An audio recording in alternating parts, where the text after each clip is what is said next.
Welcome back to Dinar Community Channel. In the world of Iraqi dinar speculation, most discussions revolve around exchange rates, timelines, banking institutions, contract opportunities, and currency strategies. What rarely gets discussed in depth, however, is one of the most quietly controversial elements tied to the potential revaluation process, the non-disclosure agreement, or NDA. For some, it's just another term in the rumor mill. For others, it's a stark warning that if the revaluation truly happens, it won't come without conditions. And among those conditions, silence may be one of the most strictly enforced. NDAs are legal documents designed to bind individuals to confidentiality, particularly in high-level business transactions, mergers, or sensitive negotiations.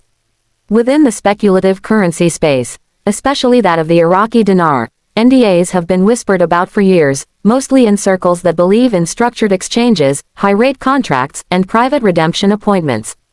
But what is the actual purpose of these agreements, and more importantly, what could they mean for someone exchanging their dinar if and when the RV becomes reality? To begin understanding this, one must consider the implications of a global currency revaluation. If the Iraqi dinar were to revalue substantially, say to values being discussed such as $3, $4.50, or higher, it would trigger an enormous shift in wealth. People who were once ordinary wage earners or retirees could suddenly find themselves holding millions of dollars, all from having invested in what was once deemed a nearly worthless currency. Such a transfer of wealth would not only shake personal financial landscapes but also raise questions of privacy, market manipulation, government oversight, and security. In this context, the NDA becomes a tool to manage public reaction, suppress speculative volatility, and control narrative flow. If large amounts of dinar are being redeemed at high rates under specific conditions, institutions, whether banks, international agencies, or government-aligned partners, may require participants to sign NDAs. These agreements may stipulate that the individual may not speak publicly about their exchange rate, the location of the transaction, the date it occurred, or even acknowledge that the revaluation happened at all. This has happened in other financial contexts. In high-level mergers and acquisitions, for example, parties involved are routinely asked to sign NDAs to prevent leaks before public announcements.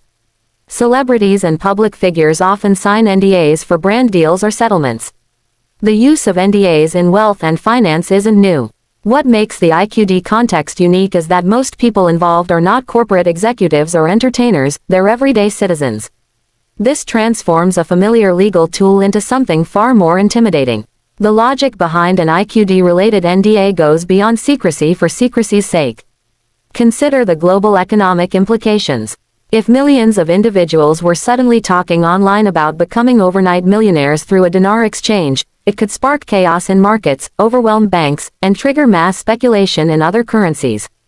Governments could be forced to respond quickly, possibly enacting capital controls or emergency monetary policies. In such an environment, the quiet rollout of a revaluation, especially at preferential rates, would rely on silence.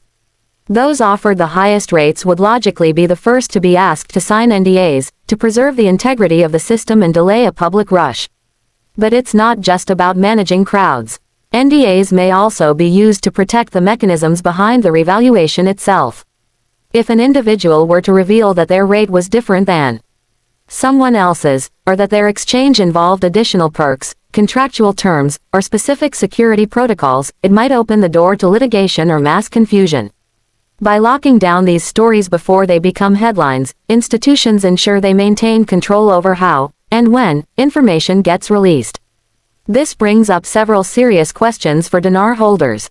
What if you're presented with an NDA at the time of exchange? Should you sign it? What would you be giving up? What protections, if any, are you afforded? First, anyone presented with an NDA should understand exactly what it contains. While each NDA may vary, the common elements typically include restrictions on discussing the exchange event, disclosing any rates or financial terms, revealing parties involved, or sharing any documentation publicly or privately. There may also be timelines. Some NDAs are indefinite, while others expire after a set period, such as 5 or 10 years. If the NDA is linked to a higher than public rate or a special contract rate, that's often the justification provided. You're receiving a rate or benefit not available to the general public, and in return, you agree to remain silent. From the institution's perspective, this is a fair trade. From the recipient's view, however, it raises ethical and strategic concerns. For instance, if you're prohibited from sharing this major life event with your family, spouse, or even financial advisor, how do you plan properly? Some NDAs have exceptions, allowing disclosure to attorneys or tax professionals under confidentiality, but others may be stricter. What if you violate the agreement unknowingly? Can you be sued? Could your funds be frozen? These are the kinds of questions that must be explored before signing anything, regardless of the promised rate. There's also a psychological toll to consider. For many, the RV represents not just a financial event but a personal and spiritual transformation. To achieve that dream and then be told you can't speak about it to anyone can feel isolating. Some may wrestle with guilt, secrecy, or the pressure of appearing unchanged while privately managing newfound wealth. NDAs can create emotional isolation, and without a support system, that weight becomes hard to bear. Furthermore, in a world driven by social media and digital expression, silence is harder than ever. A new car, a house, a lifestyle shift, these are all potential tells that could attract attention. Even if you don't say a word online, your behavior may raise questions. And if your NDA is strict, you may not even be allowed to explain why you're being so quiet. Critics of the NDA theory argue that there's no legal foundation for imposing such secrecy on individuals who exchange currency at public financial institutions. In most traditional banking environments, NDAs are uncommon. But supporters point out that the IQD situation, if real, is not traditional. It's speculative, unprecedented, and potentially tied to larger political and economic frameworks. That's why it exists in a gray space between mainstream finance and off-market opportunity. It's also worth noting that some people may attempt to exploit the NDA narrative. Scammers may claim they're from private exchange groups offering higher rates, if only you sign their NDA and wire a verification fee. These fake NDAs are red flags, often accompanied by poor grammar, no legal counsel, and zero institutional backing. If you're ever offered an NDA outside of an official, secure financial setting, proceed with extreme caution. Legitimate NDAs will always be presented in person, during a documented legal or financial process, and should come with the option to have your own legal review. For those who still believe in the IQD RV but want to prepare for every scenario, including a private exchange with NDA requirements, the best approach is to educate yourself now. Learn about contract law. Understand what a non-disclosure agreement actually means. Consult a financial advisor who's familiar with alternative investments. Prepare questions in advance, such as, can I share this information with my CPA? Is there a time limit to the NDA? What are the penalties for breach?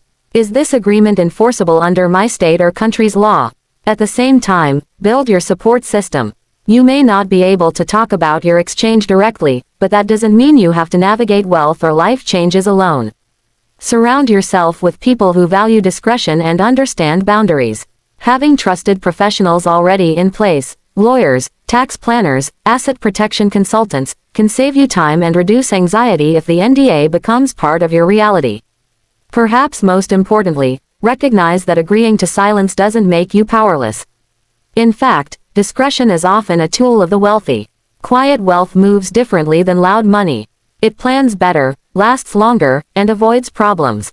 If the NDA is the price of your new financial chapter, view it not as a muzzle, but as a shield, one that guards your peace, your privacy, and your ability to thrive without external noise. In the end, the IQD NDA remains one of the most fascinating, mysterious, and misunderstood elements of the revaluation conversation. Its existence can't be verified until the event occurs, and its scope may vary widely depending on who's involved. But the conversation around it is critical. Whether you believe in the RV or not, being prepared for any outcome, including a legal document that asks you to stay silent, puts you ahead of the curve. You may never be asked to sign one. The revaluation may unfold in a public, transparent, and accessible way for everyone. But if it doesn't, and you're invited into a quiet room with life-changing numbers on the table, will you know what to do? Will you be ready to accept the terms and the silence? That's the question no one talks about.